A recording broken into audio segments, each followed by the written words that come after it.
Welcome back, AP Psychers. In today's video, we are going to overview some of the key details that you will need to know in order to successfully take the AP exam on May 19th.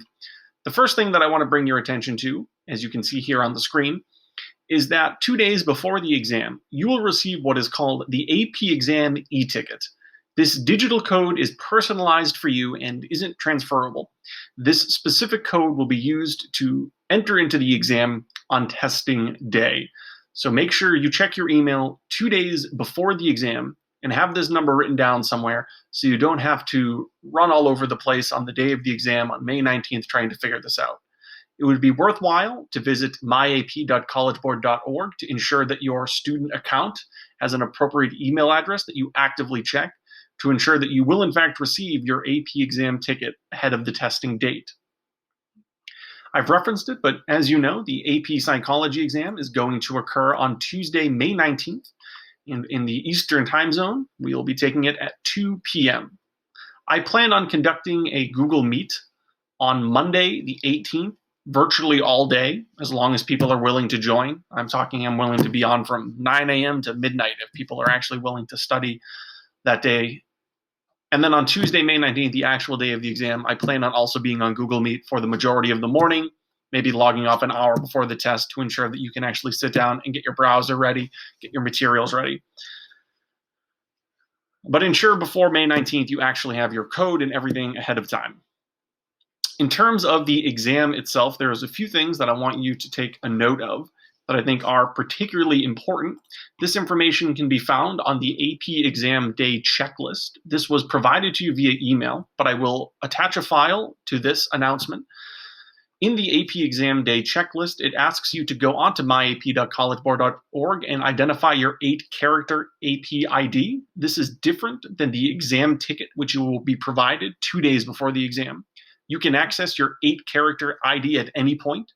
I will reference in just a little bit why this 8-character ID is particularly important. You need to write it on all of the documents that you submit, so it's imperative that you take the time to log on ahead of time and have this number written down somewhere, saved somewhere, etc. You can't fill out this checklist. It's not being submitted anywhere. You would write the name of your exam psychology when your exam is taking place. This is more to keep you organized, but as we know, May 19th, 2 p.m. is when your exam takes place. If you scroll down, there's a series of things that I think are really important to highlight. First of which is that the exam browser, the actual browser itself that the College Board has put together, will only work on Google Chrome, Firefox, Safari, or Edge, and they actually recommend using Google Chrome. The browser will not open on Internet Explorer. The browser will not open on other browsers. So if you have other browsers, whether it's Internet Explorer or something else that you routinely use, make sure at least one of these is downloaded and updated so that on the day of the exam, you're not scurrying around trying to actually access the exam. On top of that, although it's not explicitly stated anywhere in this document, the College Board, through some of their webinars and other resources, have stated that students should ensure that extensions such as Grammarly should be uninstalled and deactivated. If you have Grammarly active on the web browser that you use the exam on, you will be unable to access the exam entirely. Grammarly will interfere with the College Board interface. So make sure you do not have any additional extensions, such as Grammarly, which could potentially interfere with your ability to take the exam. Beyond that, if we continue on, there's a few other important points that I want to walk you through. The first of which is that there are multiple ways to submit your writing. You can copy and paste, which I will show you in just a moment.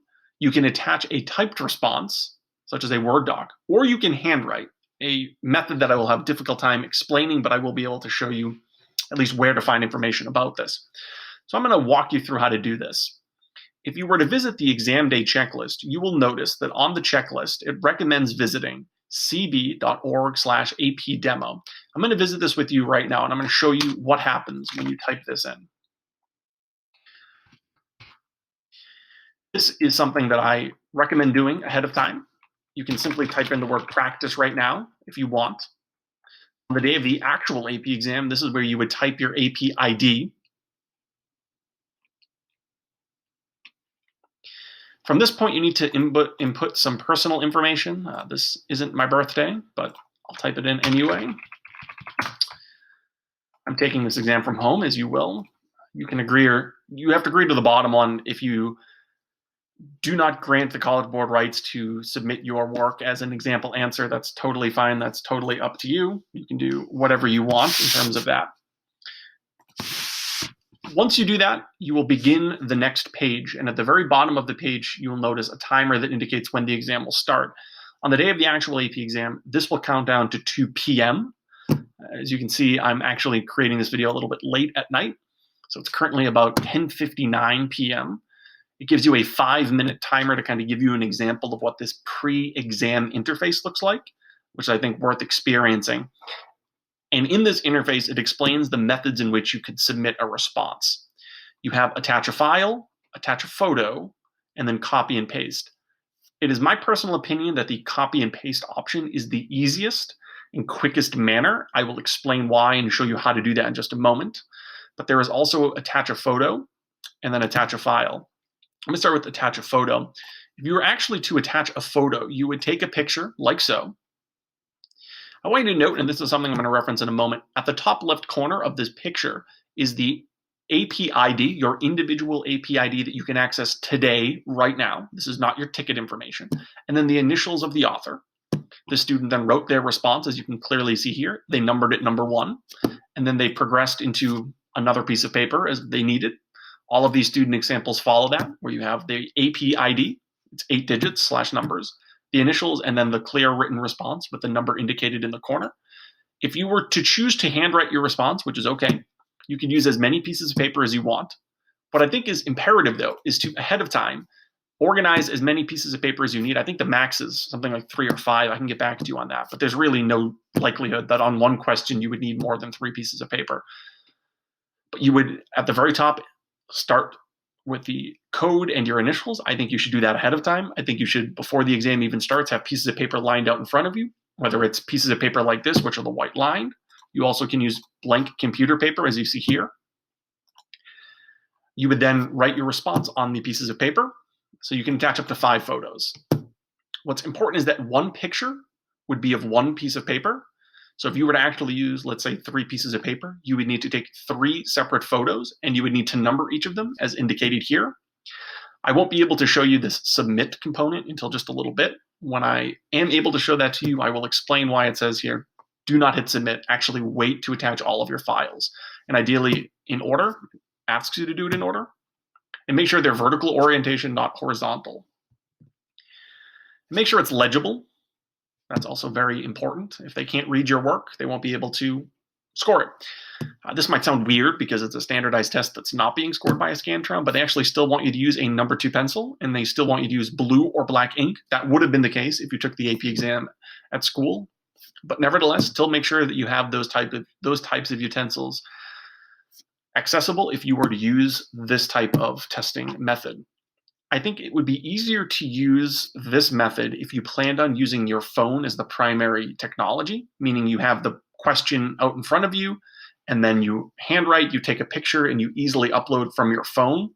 If you're going to convert a photo from your phone onto something that your computer can handle, there's a step or 2 involved, whether that's take a picture of it or iCloud it over or something like that. So as long as you can handle the technology of taking a picture from your phone, transferring it onto your desktop or your computer in general, and then being able to upload it, certainly use this procedure.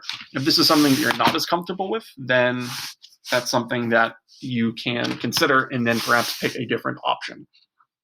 So it looks like my exam is going to start in about 32 seconds, or at least my sample exam. Once that starts, I will be able to explain the other 2 methods, which I think are superior. I think if I were to take the exam, I don't mind handwriting, but I wouldn't want to risk the steps involved in transferring it over. I think if I was taking the exam, I would copy and paste, and I will show you exactly why I think that's beneficial. So this is exactly what the AP exam is going to look like. At 2 o'clock, this browser is going to immediately flip over, and you can begin working, and you will notice a timer here in the bottom.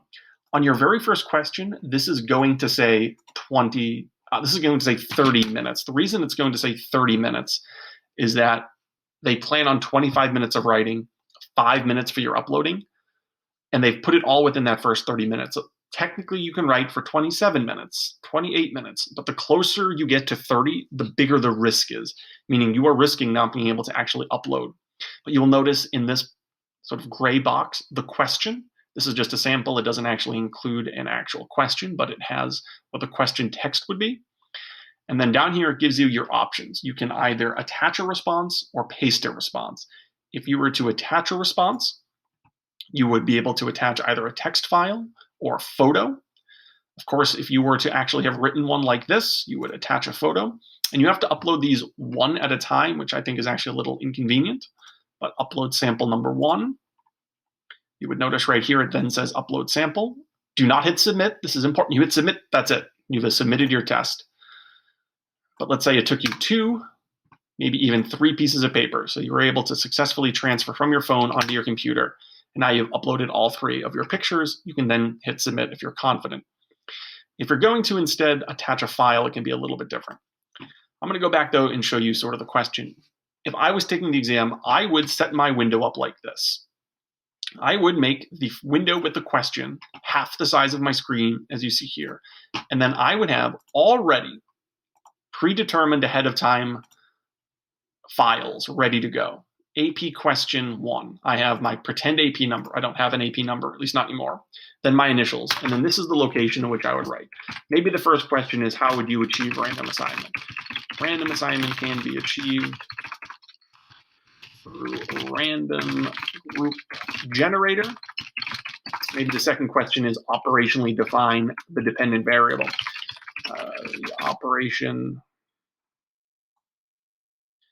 operational definition of the dependent variable is the number times children got out of their seats. I'm referencing the hyperactivity in sugar question. I want you to note, do you see how it looks a little distorted? It technically all fits. Honestly, if I was taking this, I would reduce the size of the screen to, if you can read 90, that works. I actually do a lot of my work on 75%. That way I can see the whole screen. I can still read this at 75. And that way I can see the question here. I can transfer over and scroll if I need to. I don't envision the question being long enough where you would need to scroll a lot, but it's possible. And then I'd be able to switch back over and I would have my entire response here. Then, if I were to use the copy and paste option, I would Control A and copy. Once I am done, I would hit paste. What's really important here about this space is you can only paste once, and you cannot edit anything in this. So if I hit Control V and I paste, that is it. I have one option, submit, or I can clear the field and go back. And if I go back to paste, you would notice how the field is empty. Let's say I found in my last couple of minutes that I made a mistake or I wanted to clarify something. Let's say I got into the 3rd bullet and I was able to actually finish the sample answer. Maybe I was unsure if I was going to be able to get there. In order to actually produce a separate response, to edit anything, you would actually have to go back to Google Drive or Google Docs. That's why I think having your windows like this would be really beneficial. That would also help if you plan on using the database or any of the other material. Like let's say you are unsure what random assignment is.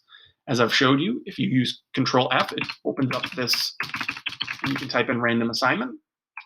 Again, this document's pretty long, so it should be open way ahead of time, but it tells you alphabetical list of participants, random group generator. That would be the method of randomly assigning. I'll go back and edit that. That should say group generator, or random group generator, not just group generator. But nevertheless, you would be able to see the term. You would be able to, as you would need, define terms. I have this new document, which I will soon explain in a little bit, but I've taken all of the vocab words and I've listed them in alphabetical order and then included their concept map location. That way, if instead of using the database, you actually wanted to use your concept maps, you could type it in and then you'd be able to find what concept map it comes from, 2.4, for example. So I think it's beneficial to have sort of 2 windows open, one with the actual test, one with your Google Doc, and with whatever online accessible information that you want. Remember, both of these documents need to be saved onto your Google Drive. I'm going to remove them from Google Classroom before the exam. So see now how I've gotten really close to the expiration time? I now have this warning that I really need to submit my response. The clock is ticking. I'm under just a few minutes. Let's say I'm confident, though, in this answer. I would then hit submit. It gives you this Heads up, you will not be able to return to the question, then you hit submit. Because this is the AP Psych exam, you do have a second question. I have a second document already ready to go, so I already have 2 documents. I've made these ahead of time. I put my code at the top, I put my initials here at the top, and now I'm just sitting patiently waiting to start the second question. Don't hit refresh, don't wait, don't do anything different, just sit there and wait. Don't mess around, don't refresh this. The timer at the bottom will indicate exactly how long you have until the next test comes. And I think it's really important to do that properly. It's probably about 5-minute or so window. So that's the browser. I would and really recommend testing this, making sure your computer can handle this, making sure you're confident what method you want to use. Let's just say, for the sake of argument, I did want to download this as a PDF. That is one of the methods of doing the upload a file. But the reason I'm against this is it's an additional step. See, now I've just downloaded AP Psych question 1. I can't show you because the timer is going off, but if I went to the attach a text file option, I would have then been able to attach it. A PDF is in fact one of the accepted file formats, but not every file format is accepted, which is why I really don't recommend doing this. It's a really unnecessary additional step. But if your computer can't handle Google Drive or whatever, it would be conceivable. And on a desktop, they actually recommend doing precisely what I'm doing. So you can actually see these side by side.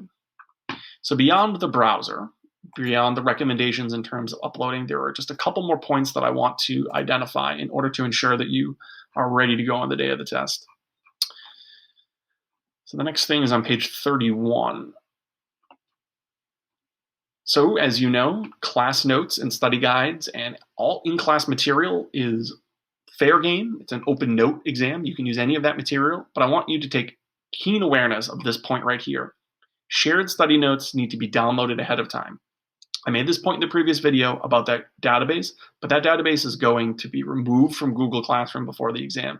You will not be able to access that file with somebody else, and make sure you don't share with someone your own copy because they failed to upload or download their own copy.